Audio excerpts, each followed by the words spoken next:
संत रामपाल जी महाराज एक ऐसे महान संत जिन्होंने अपनी सतभक्ति, तत्व ज्ञान, करुणा और सेवा के बल पर समाज में नई मिसाल कायम की है। संत रामपाल जी महाराज की अगुवाई में उनके सभी सतलोक आश्रमों से समाज कल्याण के अद्भुत कार्यों ने समाज को सुनहरे भविष्य की एक नई उम्मीद दिखाई है। संत रामपाल जी महाराज से नाम दीक्षा लेने के बाद लाखों लोगों की लाइलाज बीमारियां जैसे कैंसर, एड्स आदि ठीक हुई। संत जी के ज्ञान से प्रेरित होकर उनके अनुयायियों ने लाखों यूनिट रक्तदान किया। संत जी ने लाखों बहन बेटियों का दहेज मुक्त विवाह करवाया।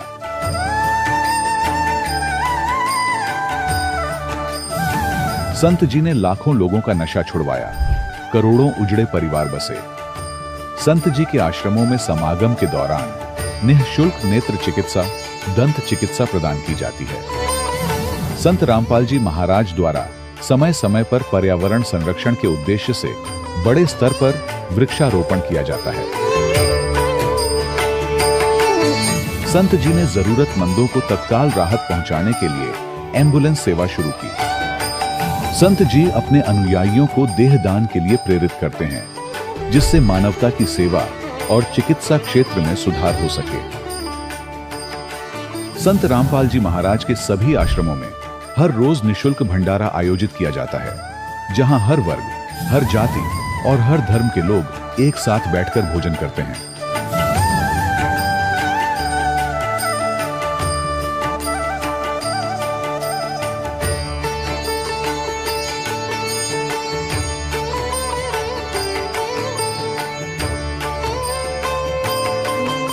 संत रामपाल जी महाराज की अन्नपूर्णा मुहिम ने गरीब और बेसहारा लोगों के जीवन में एक नई ऊर्जा और उम्मीद को जन्म दिया है।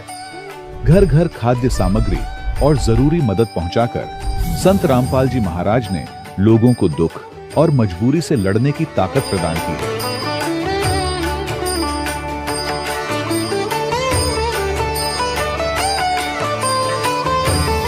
संत रामपाल जी महाराज द्वारा गरीब लोगों के लिए घर बनवाने का अद्भुत कार्य एक ऐसी मिसाल कायम कर रहा है जो सदियों सदियों संत जी की उदारता और दया भावना के तौर पर जाना जाएगा।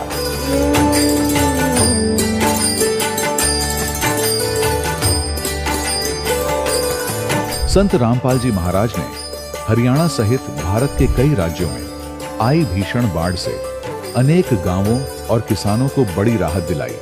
तत्काल लाखों फुट पाइप और हजारों मोटर उपलब्ध कराकर किसानों के खेतों और गांवों में भरे बाढ़ के पानी को बाहर निकालकर उनको नया जीवन दान प्रदान किया। आज संत रामपाल जी महाराज को किसानों के मसीहा के तौर पर देखा जा रहा है। जगह जगह उनके लिए सम्मान समारोह आयोजित हो रहे हैं। संत रामपाल जी महाराज के आश्रम में हजारों बुजुर्गों को सम्मान और प्यार के साथ जीवन जीने का अवसर मिलता है। उनके खाने, रहने और स्वास्थ्य की पूरी जिम्मेदारी संत रामपाल जी महाराज उठाते हैं। अनाथ बच्चों के लिए संत रामपाल जी महाराज के सभी आश्रम किसी वरदान से कम नहीं। यहाँ उन्हें शिक्षा, संस्कार और भविष्य के लिए बेहतर अवसर प्रदान किए जाते हैं। चाहे बाढ़ हो, भूकंप या महामारी, संत रामपाल जी महाराज और उनके अनुयायी हमेशा ही जरूरतमंदों के लिए सबसे आगे खड़े रहते हैं।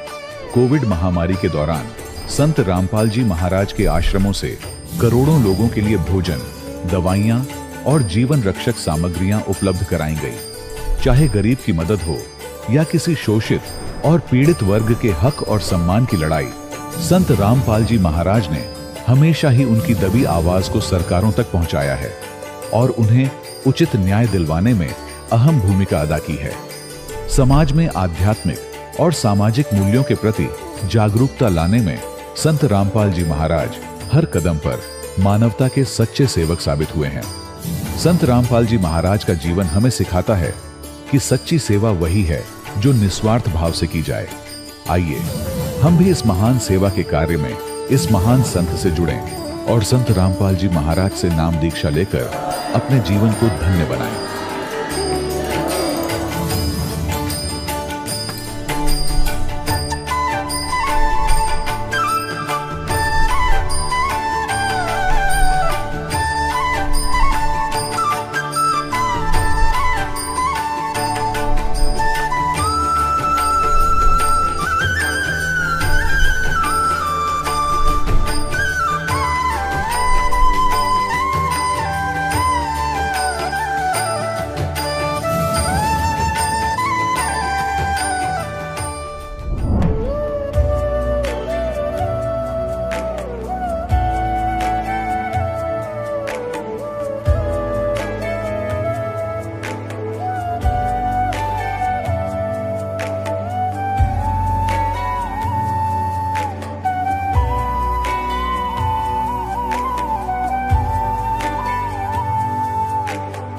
कौन ब्रह्मा का पिता है, कौन विष्णु की मां, शंकर का दादा कौन है, हमको दे बता। ये जानने के लिए कृपया सुनिए। जगत गुरु तत्वदर्शी संत रामपाल जी महाराज के अमृत वचन सर्व पवित्र धर्मों के पवित्र शास्त्रों के आधार पर।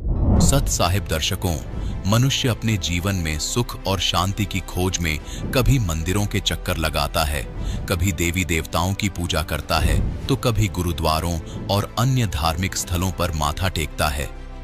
लेकिन जब इतना सब कुछ करने के बावजूद भी उसे मन की शांति नहीं मिलती, तो उसका विश्वास डगमगाना स्वाभाविक हो जाता है। दर्शकों, कुछ ऐसी ही कहानी थी महाराष्ट्र के रहने वाले गणेश यादव जी की। गणेश यादव जी ने अपने जीवन के कई वर्ष ब्रह्मा, विष्णु और अन्य देवी देवताओं की भक्ति साधना में लगा दिए।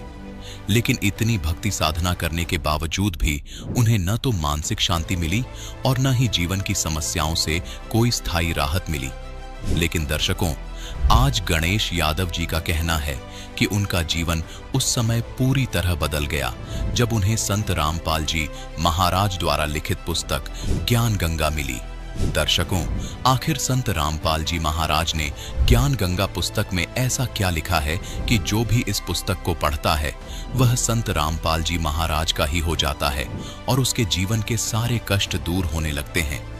आखिर इसके पीछे की सच्चाई क्या है? आइए दर्शकों, सुनते हैं गणेश यादव जी की कहानी उन्हीं की जुबानी। सर नमस्कार।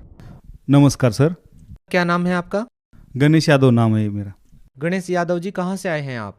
तालुका फलटन, डिस्ट्रिक्ट सातारा, महाराष्ट्र से आया हूँ सर। संत रामपाल जी महाराज से नाम दीक्षा लेने से पहले आप क्या भक्ति साधनाएं करते थे?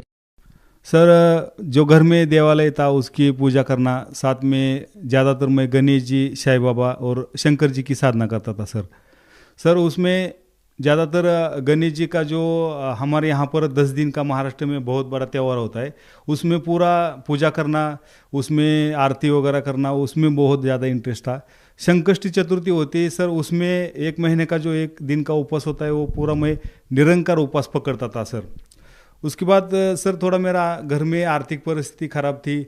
जो पिताजी ने लोन लिया था उसकी वजह से मुझे आर्थिक परिस्थिति की बहुत ज़्यादा परेशान था, तो मैं चाहता था कि मुझे लाभ मिले, लेकिन उससे लाभ नहीं मिल रहा था।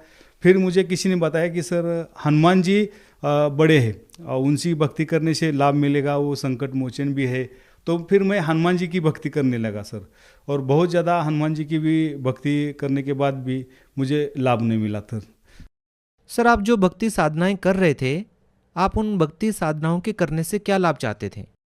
सर, जैसा कि हमारे घर में रहने के लिए ठीक से घर नहीं था, 2 कमरे थे, उसमें से एक कमरा थोड़ा ऊंचा और दूसरा नीचे था। तो जब बारिश गिरती थी उस समय, जैसा रात को बारिश हो गई तो सुबह उस कमरे में पूरा पानी ही था। तो कभी कभी तो मैं उस कमरे में खड़ा रह के, पानी में खड़ा रह के चाय पिया, नाश्ता किया, ऐसी हालत थी। तो मुझे दुख होता था कि इस पृथ्वी पर भगवान है या नहीं, क्योंकि मैं इतनी ज़्यादा भक्ति करता था, पूरे मन लगा के भक्ति करता था, फिर भी वो लाभ नहीं मिल रहा था सर। आपकी जो आर्थिक स्थिति थी वो बेहद कमज़ोर थी, आपको बेहद तकलीफ़ों का सामना करना पड़ रहा था। इसके बाद आपको संत रामपाल जी महाराज के बारे में कैसे पता चला? सर, उसके बाद मैं आर्मी में भर्ती हुआ।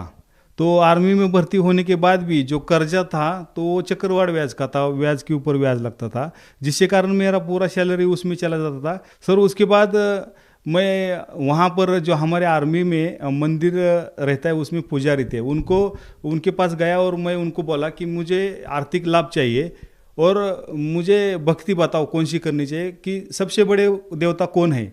तो उन्होंने बताया कि सबसे बड़े देवता तो शंकर जी है। तो मैं उनको बोला कि हनुमान जी तो सबसे बड़े, वो संकट मोचन भी है, मैं उनकी भक्ति करता हूँ। वो बोले कि नहीं, हनुमान जी तो शंकर जी क्या होता है, आप शंकर जी की पूजा करो, लाभ मिलेगा। वैसे ही मैं 1 साल तक भक्ति करता रहा, लेकिन लाभ नहीं मिला। फिर दोबारा उनके पास गया कि मुझे वैसी राहत नहीं मिली। तो वो बोले कि आप शिव महापुराण पढ़ो, उससे लाभ मिलेगा।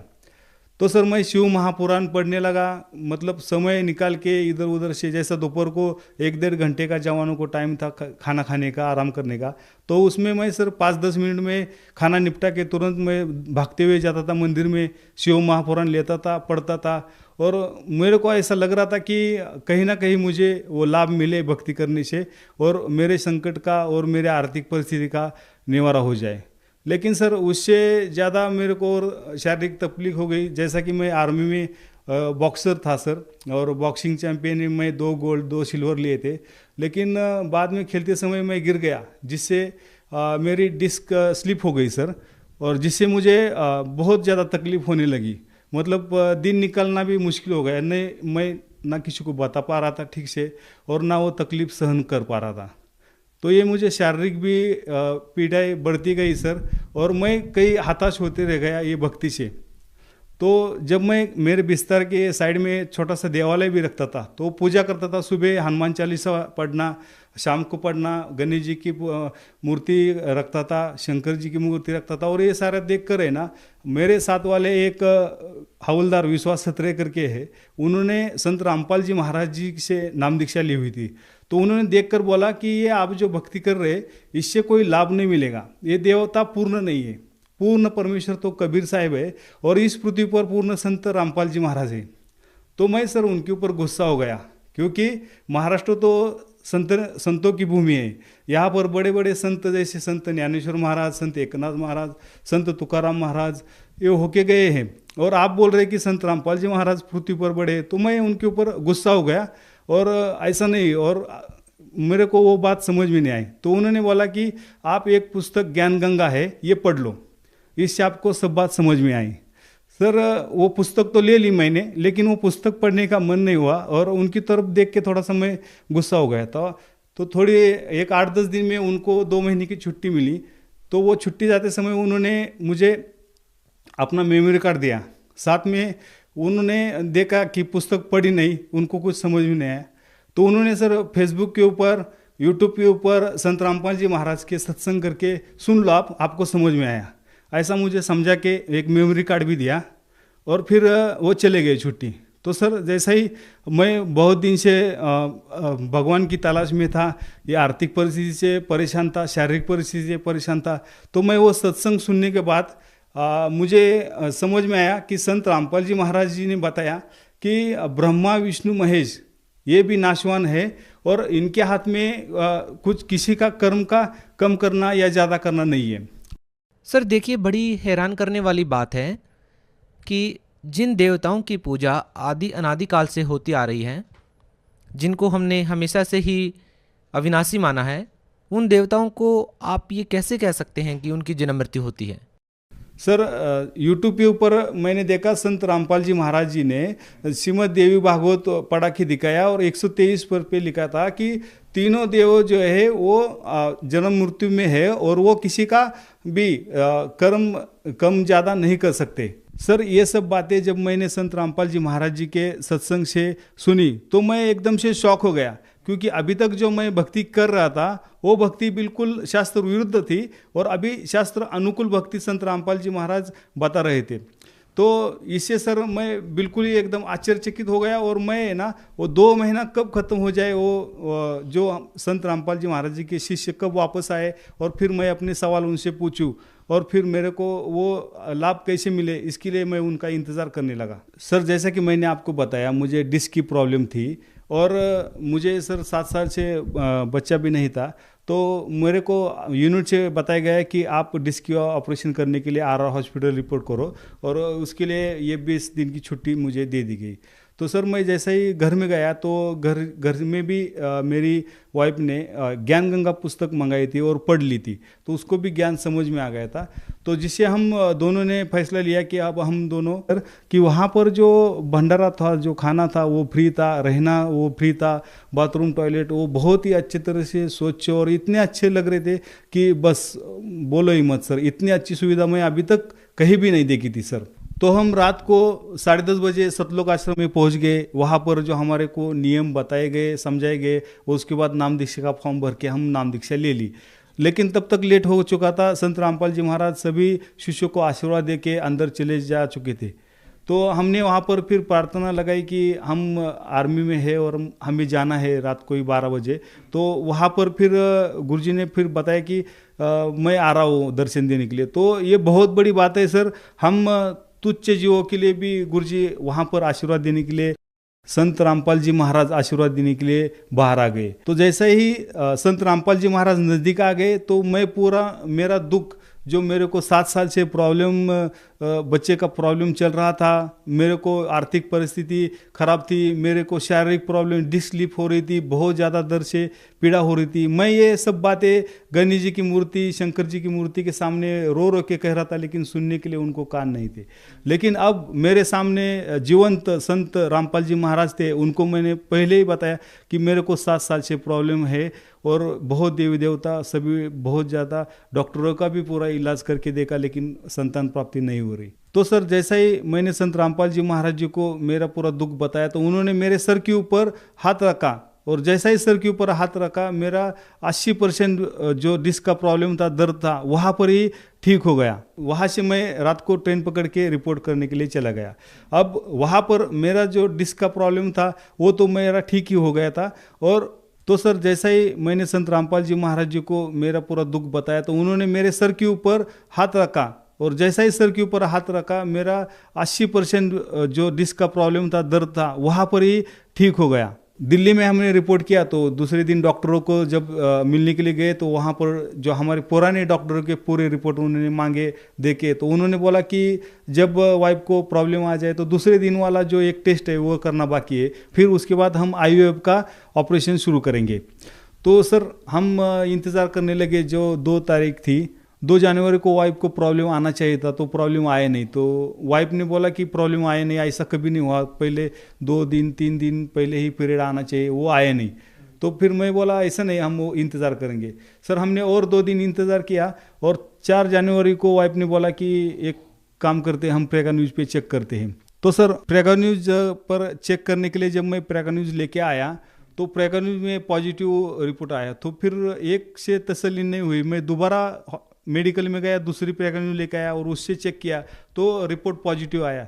तो सर हम 2 घंटा बेंच पे के रो रहे थे। हमें इस बात की खुशी हो गई थी कि जो आम जनता संत रामपाल जी महाराज जी को साधारण संत समझ रहे थे, उनके आशीर्वाद भर से मेरे जो डिस्क की प्रॉब्लम थी 80% दूर हो गई थी। और जो 7 साल से हमने डॉक्टरों का इलाज किया, लाखों रुपए खर्च किए, सब झाड़ फूक वालों को दिखाया गया, जिससे भी नहीं रह रहा था, वो बच्चा सिर्फ आशीर्वाद मात्र से रह गया था। और इसलिए हम 2 घंटा रो रो के बैठ के संत रामपाल जी महाराज का धन्यवाद कर गए थे, और इस पृथ्वी पर भगवान आए, इसकी हमें बहुत ज़्यादा खुशी हो गई थी सर।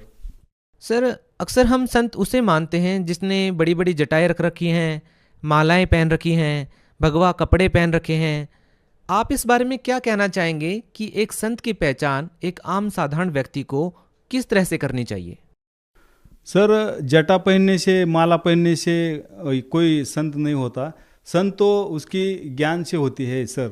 जैसा कि कबीर साहब बोलते हैं, जाति ना पूछो संत की, पूछ लीजिए ज्ञान। आप एक बार संत रामपाल जी महाराज जी का ज्ञान तो सुनो। शास्त्र अनुकूल भक्ति करने से ही लाभ होते हैं। अभी तक जो हम भक्ति कर रहे हैं वो शास्त्र विरुद्ध है। अगर शास्त्र अनुकूल सद्भक्ति नियमों में रह के करेंगे तो हमारे को जरूर लाभ मिलेगा। ये हमें लाभ मिला है, हमने पूरा एक्सपीरियंस किया है। वो जो लाभ है वो बहुत ज़्यादा है, और उसके लिए हम तड़प रहे थे, वो लाभ मिले हैं सर। संत रामपाल जी महाराज से नाम दीक्षा लेने के बाद आपको और क्या लाभ मिले?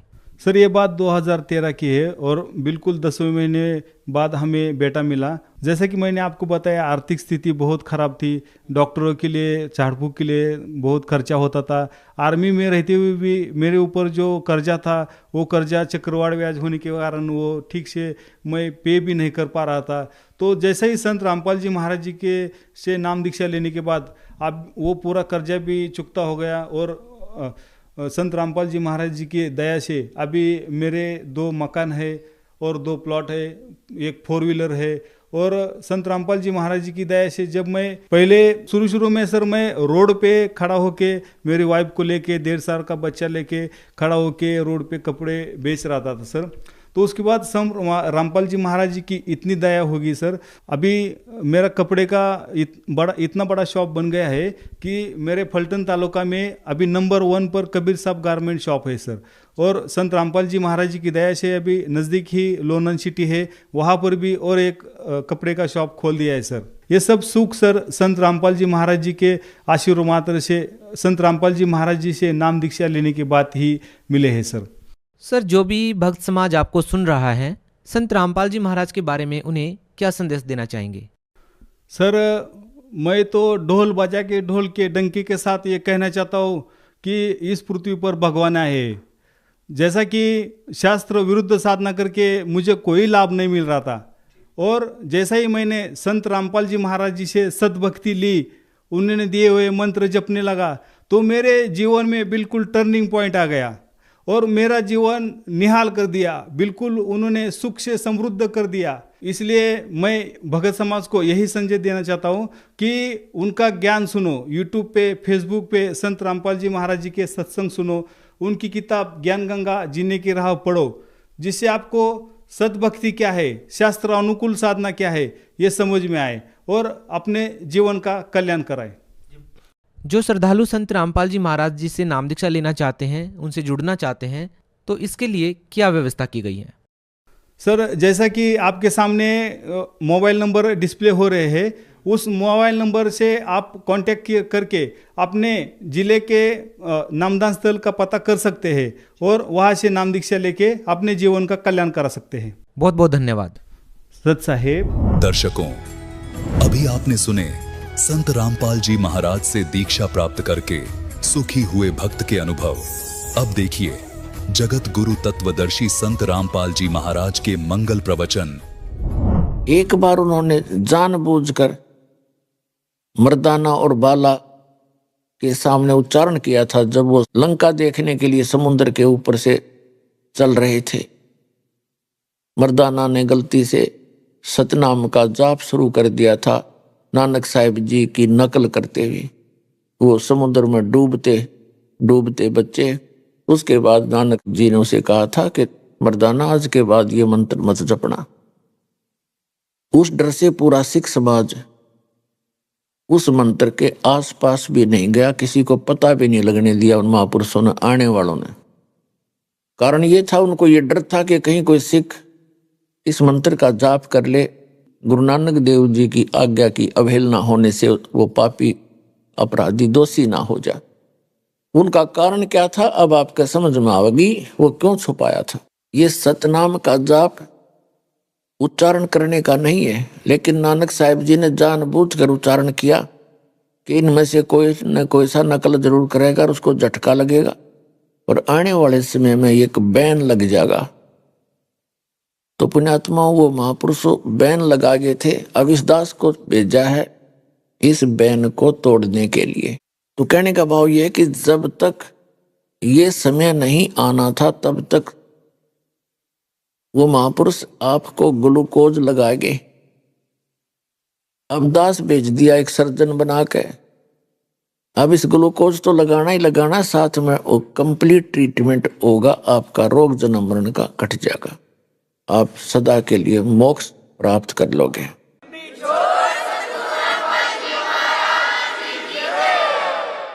इससे पहले तो दास बताना चाह रहा था कि जैसे कर्म प्राणी करता है वैसा फल मिलता है जब लग सतगुरु नहीं मिलते। सतगुरु मिलता है या तो स्वयं परमात्मा होते या परमात्मा का विशेष कृपा पात्र होता है, और उसको परमेश्वर कबीर जी अपनी पावर दे करके भेजता है। और इसमें साथ साथ कहा है कि मम संत मुझे जान मेरा ही स्वरूपम। परमेश्वर ने सूक्ष्म वेद में कहा कि मेरा जो परम संत हो उसको मुझे ही जानना, मेरा स्वरूप समझ लेना, उसमें भेद मत करना, नहीं तो आपकी भक्ति विफल हो जाएगी।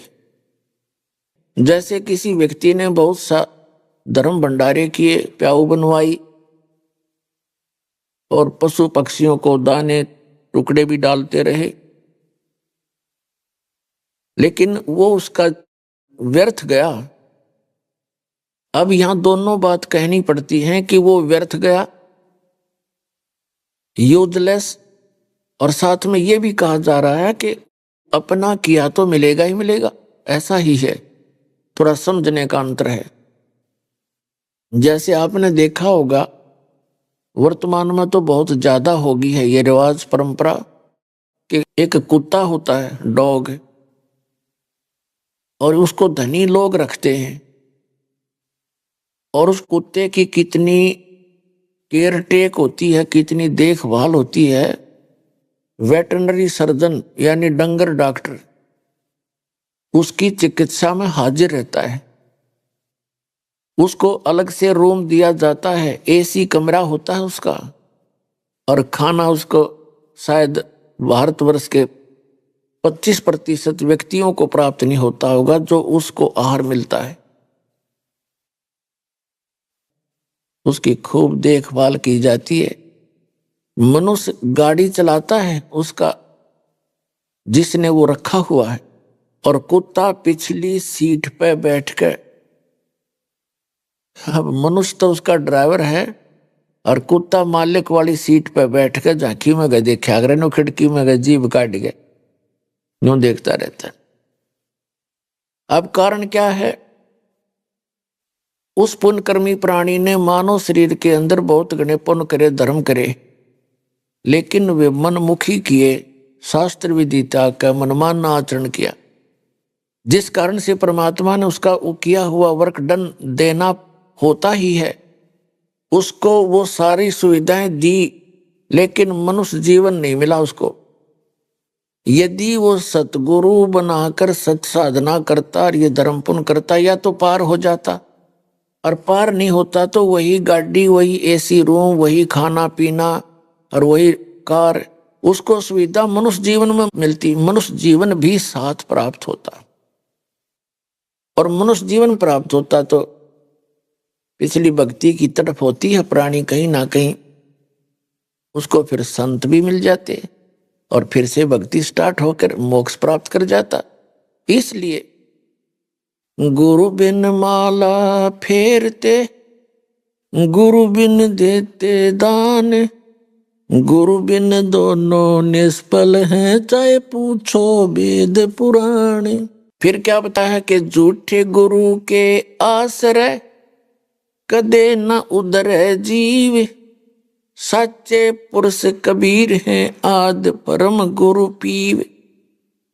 और झूठे गुरु से भी नाम लेकर जीव उद्धार नहीं हो सकता। सच्चा सतगुरु केवल एक कबीर साहब है, और कबीर साहब ही की कृपा से आज दास उपलब्ध है। उनका पूर्व में आपने संदेश पढ़ा होगा, कबीर सागर में परमात्मा ने कहा था कि जब कलयुग 5500 वर्ष व्यतीत हो जाएगा तब एक महापुरुष प्रकट होगा, मेरा भेजा हुआ मेरा दास जाएगा और पूरे विश्व को सतनाम और सत भक्ति बता के पूरे विश्व का कल्याण करेगा। पूरी पृथ्वी के प्राणी उपदेशी होंगे। ये परमात्मा का आदेश है 600 वर्ष पहले का।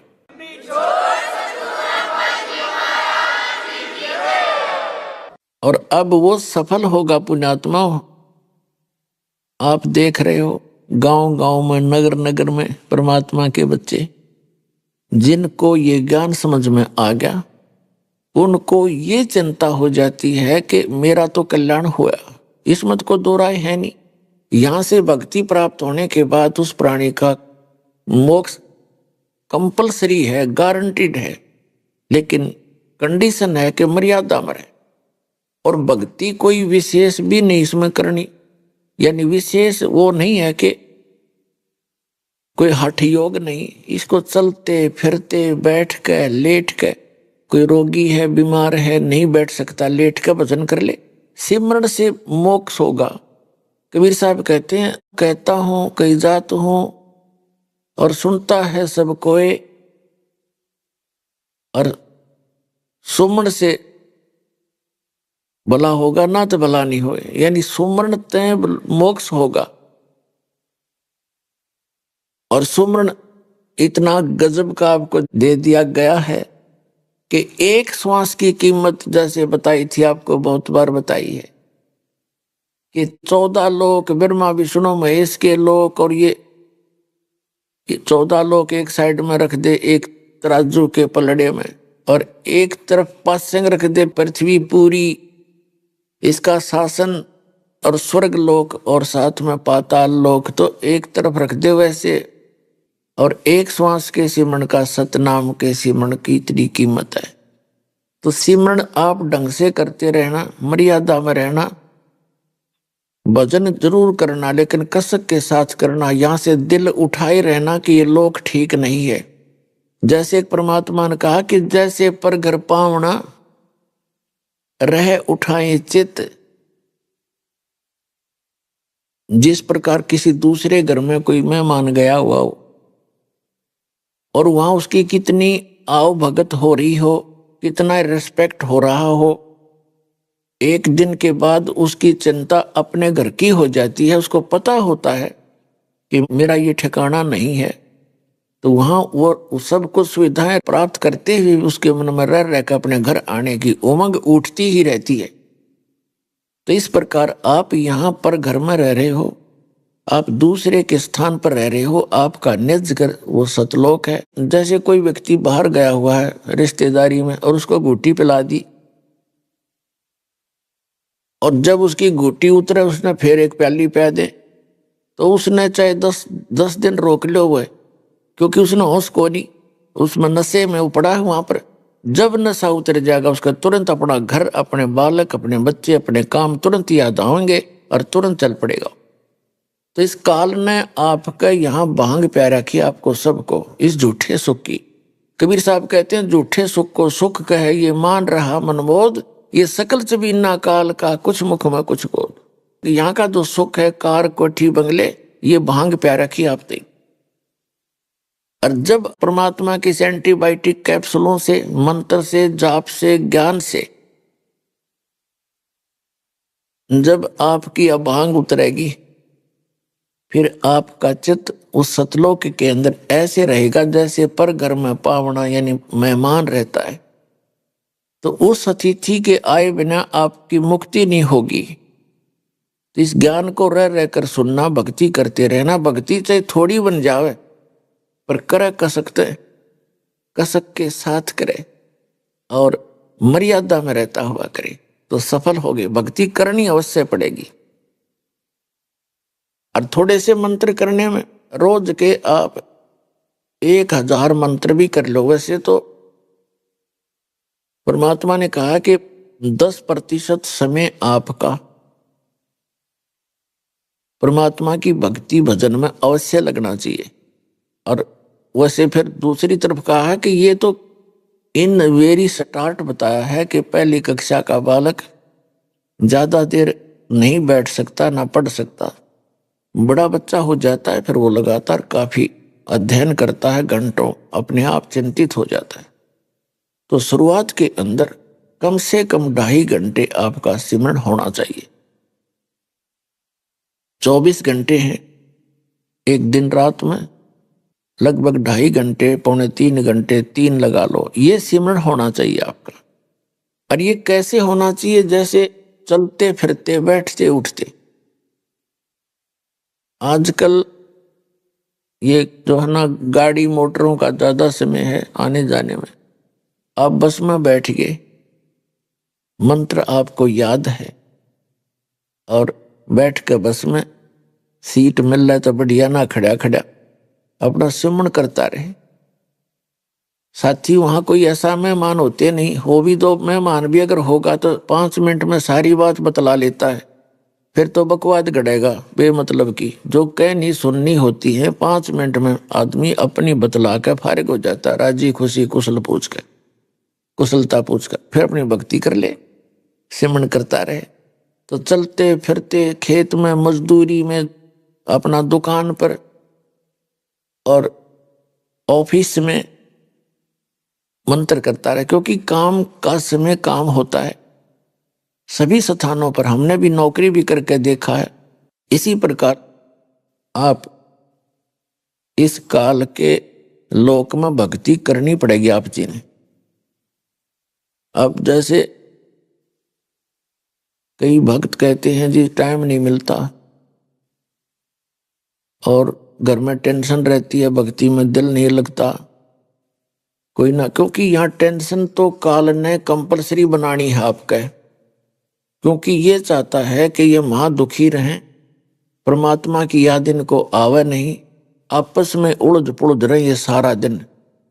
एक घर का सदस्य ऐसी बात कह देता है आपस में, तो दूसरा मन माने सारे दिन जले बुझे जा उसके बारे में, उसने ऐसे क्यों कह दिया, उसने ऐसा कि क्या क्या, मैंने ऐसा क्यों कर दिया था, है हो गया सारा दिन का काम। तो परमात्मा कहते हैं ऐसी वाणी बोलिए मन का आपा खोए, और उनको शीतल करे आप भी शीतल होए।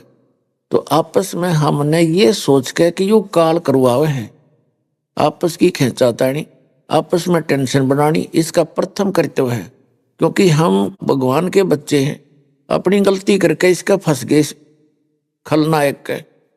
अब ये हमें सता के उस भगवान को सताता है, आपको दुखी करके वो परमात्मा को सताता जिसके तुम बच्चे हो, और उस दुख में वो आपको दुखी देखकर यहाँ भटकता रहता है। इन काल के दूतों ने ऐसा मिसगाइड कर दिया, भगवान की परिभाषाएं चेंज कर दी। भगवान तो निराकार है। अब बताओ, भगवान सामने घूमा करते थे, यहाँ रहा करते थे, बार बार आते थे, कहते थे, समझाते थे, तुम भाई भक्ति कर लो, ये लोक ठीक नहीं है, तुम यहाँ के रहने वाले नहीं हो, तुम्हारा लोक और है। तो उस अज्ञान के कारण हम भगवान को पहचान नहीं सके, और निराकार पे हमारी माइंड की सुई नीडल वहां टकराई गई कि ना भगवान तो निराकार है।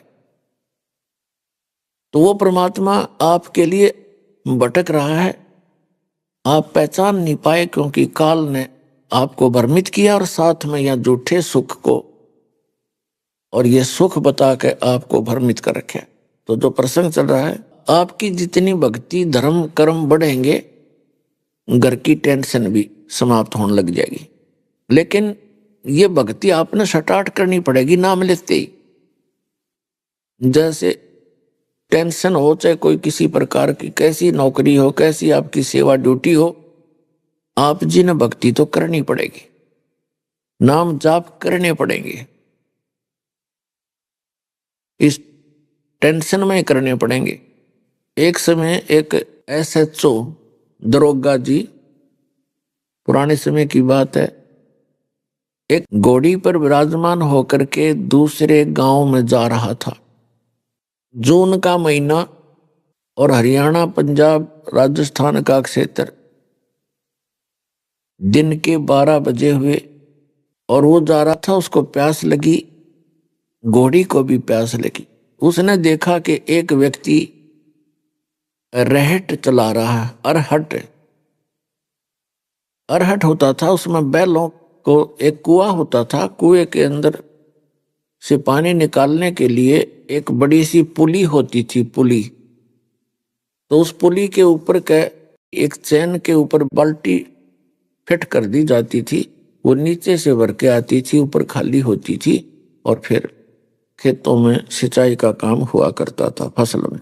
तो वो जो रहट होता था वो ऐसे लंबी लकड़ी, यानी उसको लाठ बोला करते, और उसके साथ फिर बैलों को जोड़कर उस लंबी सी पाट बोला करते, पाट, लाठ भी कहते उनको, पाट भी कहते। और फिर वो चलते समय वो अरहट का सारा सिस्टम, कुछ तो पानी निकालें, जब वो चैन बाल्टी चूं चर चूं चूं करें, काफी जोर से आवाज आया करे, तो वो दरोगा जी अपनी घोड़ी लेकर अरहट के पास आया। घोड़ी निकट आते ही उस चूं चूं को सुनकर, अरहट की आवाज को सुनकर दूर भागेगी, फड़क गई वह। उस SHO ने उस किसान को धमकाया कि तू चू चू बंद कर दे, हमने पानी पीना है, घोड़ी ने भी और मैंने भी, मेरी घोड़ी डरती है। उस किसान ने वो रहट बंद कर दिया, बैल रोक दिए, और बैल चलेंगे तो वो पानी निकलता रहता है, और बैल बंद हो गए तो वो अरहट बंद हो गया, हट बंद हो गया तो पानी बंद हो गया। तो पानी सीधा खेत में डायरेक्ट जा रहा था, खेत साथ साथ जमीन उस पानी को पी रही थी, सूखा खेत था। दरोगा जी निकट आया और कहने लगा, किसान पानी निकाल। उसने बैल फिर हाँक दिए, वह फिर चू चू शुरू हुई। घोड़ी 200 फुट जाकर डटी, भाग ली फटक के। उसने कहा, ये चू चू बंद कर किसान। किसान ने फिर बैल रोक दिया, फिर निकट आया, पानी पाया नहीं। उसने कहा, पानी निकाल। वह फिर बैल हाँक दिए, वह घोड़ी फिर एक किला जाकर डटी।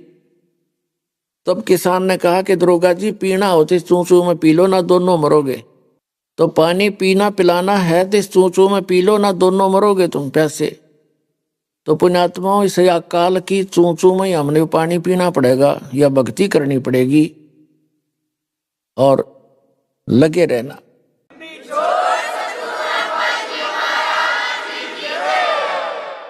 तो परमात्मा बताते हैं, गुरु बिन माला फेरते,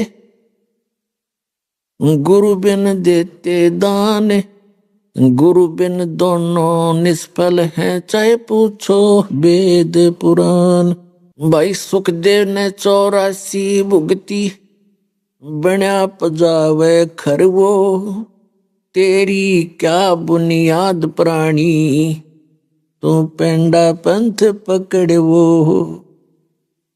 अन्य साधनाएं करने से, सतगुरु की प्राप्ति ना होने से क्या बताते हैं कि सुखदेव ने 84 भुगती, बना पजावे खरवो, और तेरी क्या बुनियाद प्राणी, तू पेंडा पंथ पकड़वो। सुखदेव जैसे महर्षि की विरानमाटी हुई साधना करते करते। कौन सी साधना करते करते? भाई सतगुरु संगत छोड़ के, चाहे लाख वर्ष जप कीन, इंद्री कर्म न मोक्ष होए, फिर काल के अधीन।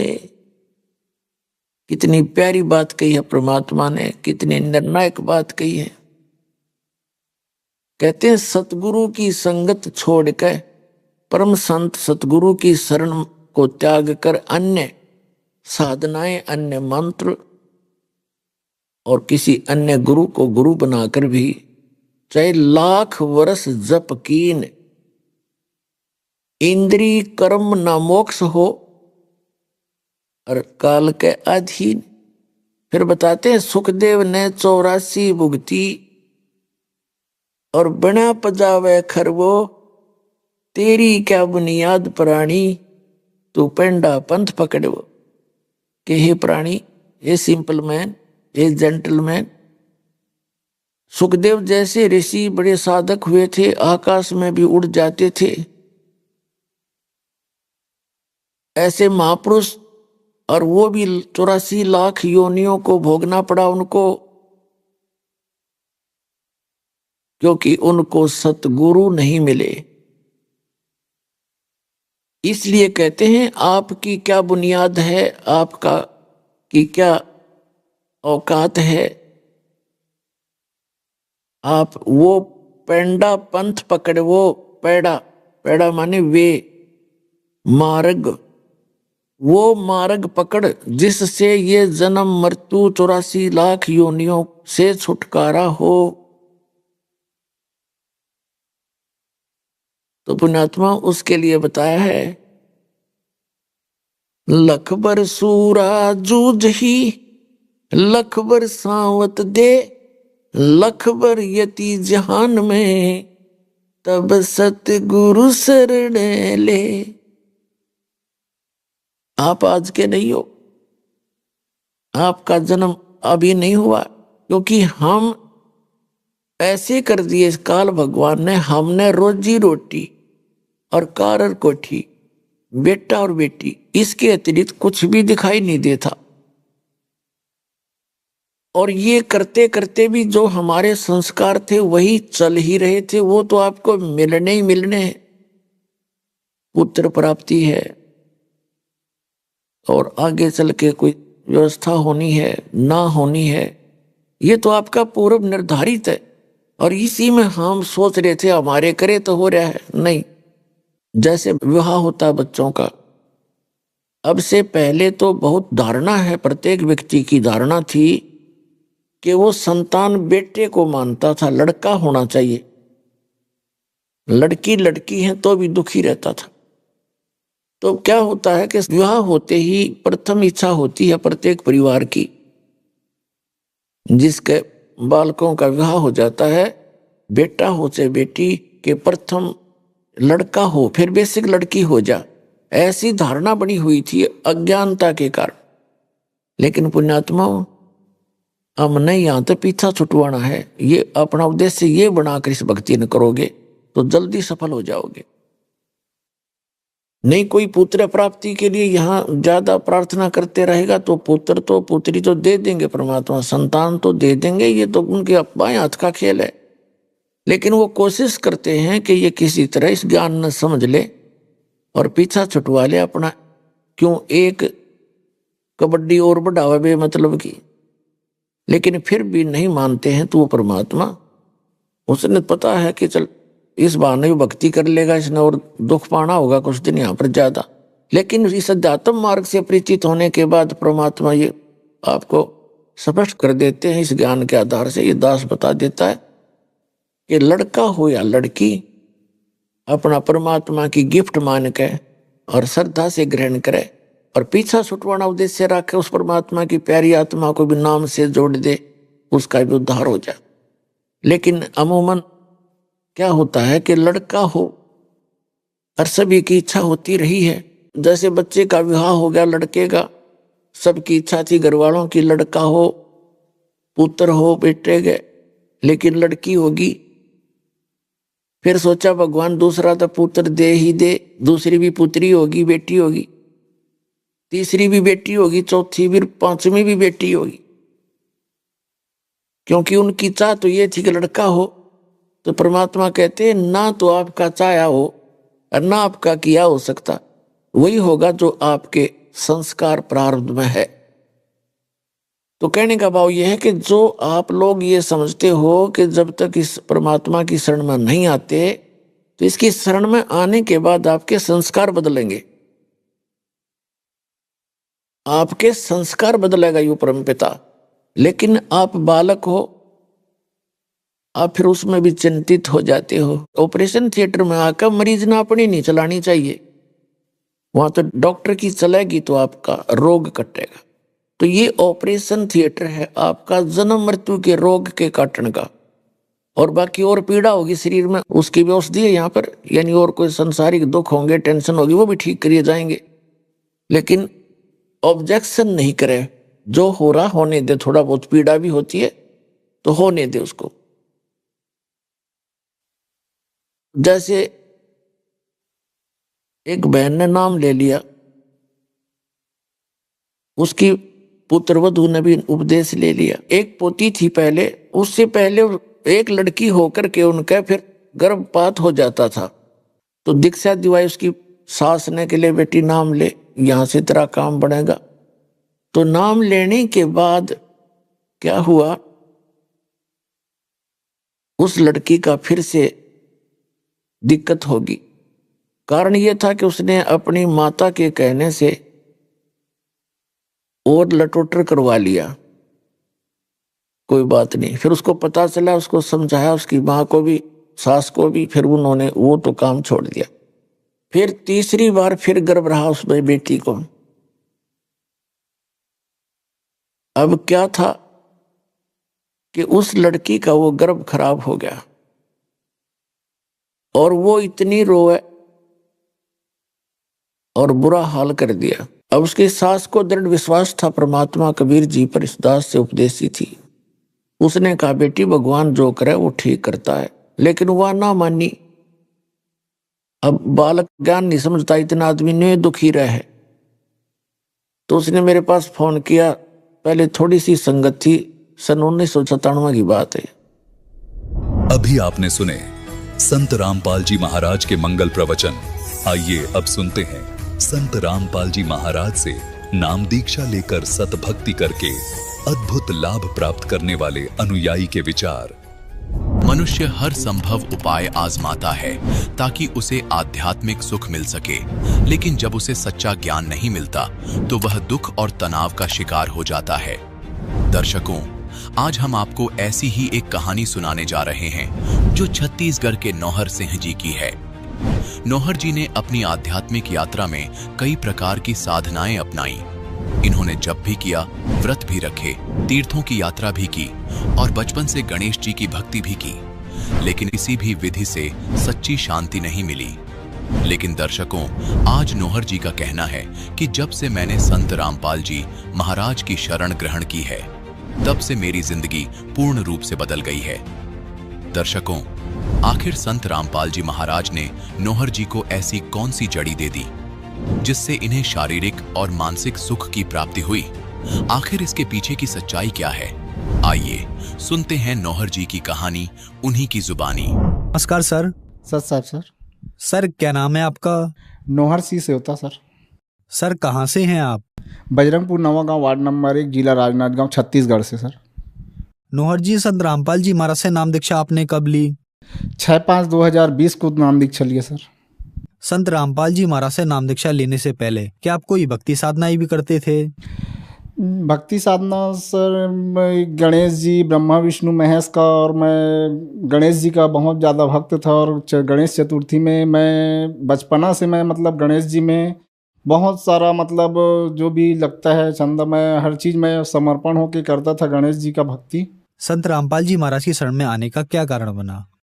संत रामपाल जी महाराज के शरण में आने का कारण तो बहुत बड़ा है भगत जी। मैं अपने शरीर से बहुत दुखी था। मैं अपने पेट का बहुत बड़ा समस्या था। पेट में जलन, डकार, एसिड और बहुत दर्द करता था। मैं 2-3 साल से बेड में था और दर्द से इतना ज़्यादा त्रस्त था कि मैं रोते रोते एकदम बहुत ज़्यादा परेशान था। मैं डॉक्टरों की जगह गया, यहाँ महाराष्ट्र में लांजी में गया और रायपुर सुयस हॉस्पिटल, जहाँ पे बहुत बड़ा डॉक्टर लीवर स्पेशलिस्ट जो डॉक्टर बलवीर सिंह जो आते थे उसके पास गया। राजनांदगांव में पारक नर्सिंग होम में डॉक्टर के पास गया। फिर उसके बाद सब डॉक्टरों ने अपना अपना रिपोर्ट और रिजल्ट के लिए सब वो किए। फिर उसके बाद मैं सभी जगह टेस्ट करवाया। फिर डॉक्टर लोग भी समझ नहीं पाए, बीमारी कुछ है ही नहीं करके बोलते थे। फिर उसके बाद मैं इतना ज़्यादा त्रस्त हो गया कि दर्द पीड़ा से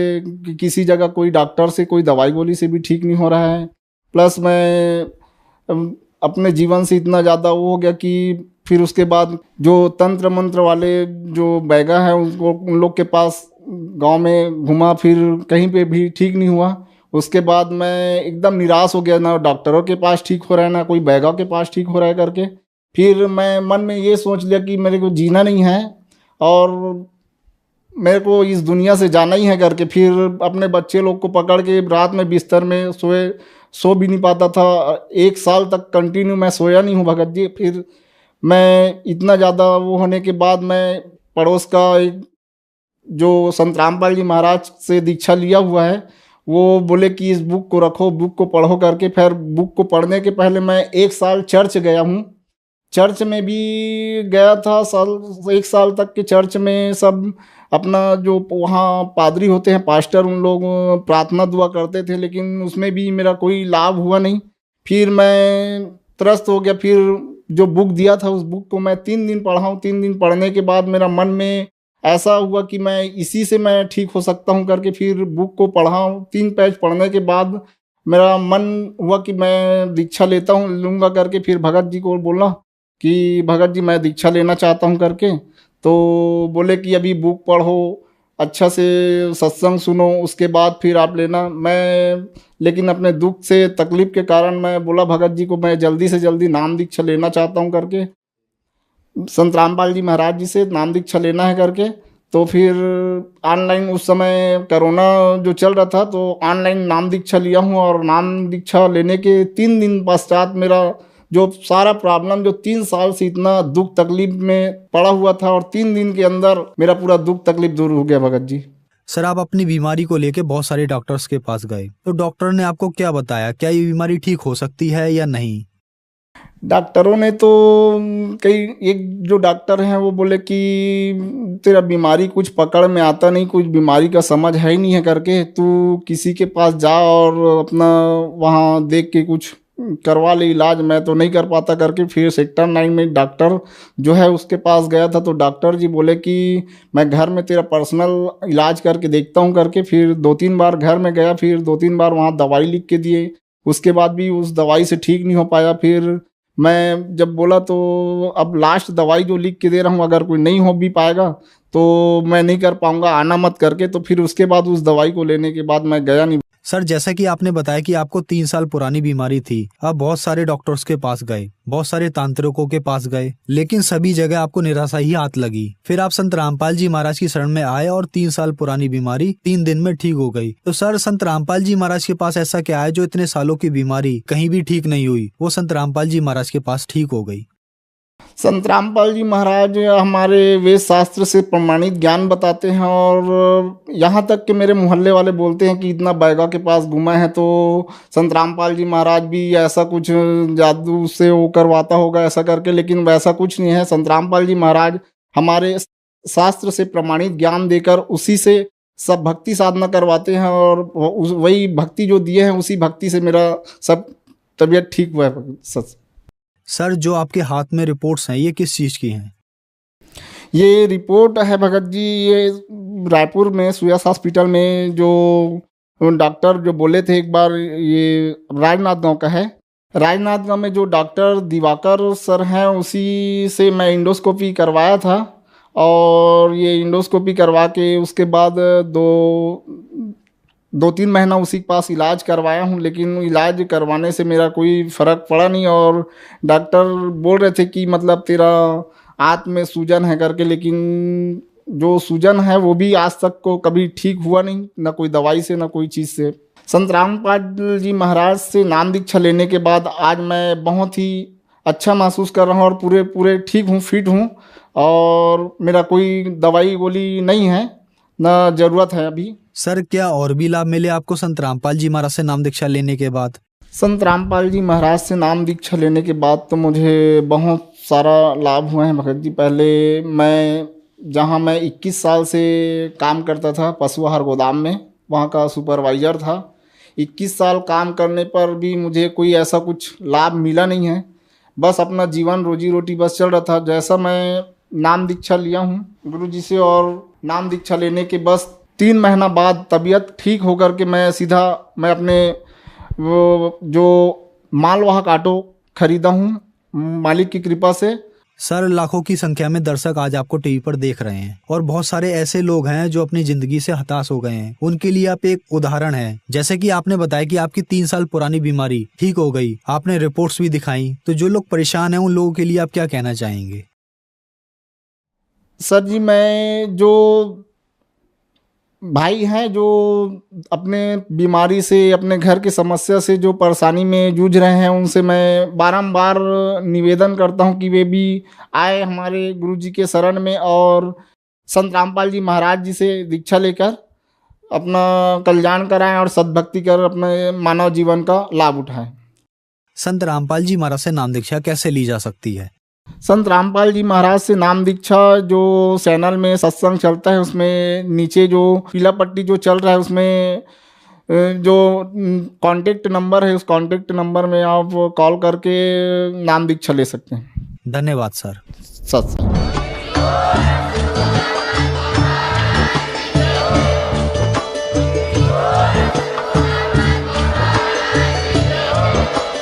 आप सुन रहे थे जगत गुरु तत्वदर्शी संत रामपाल जी महाराज जी के मंगल प्रवचन। अधिक जानकारी के लिए विजिट कीजिए हमारी वेबसाइट www.jagatgururampalji.org। संत रामपाल जी महाराज जी के शुभ आशीर्वाद से पूरे विश्व भर में 500 से भी ज्यादा नाम दीक्षा केंद्र हैं, जिन पर संत रामपाल जी महाराज जी द्वारा ऑनलाइन निःशुल्क नाम दीक्षा दी जा रही है। अपने नजदीकी नाम दीक्षा केंद्र का पता करने के लिए संपर्क करें 8222880541।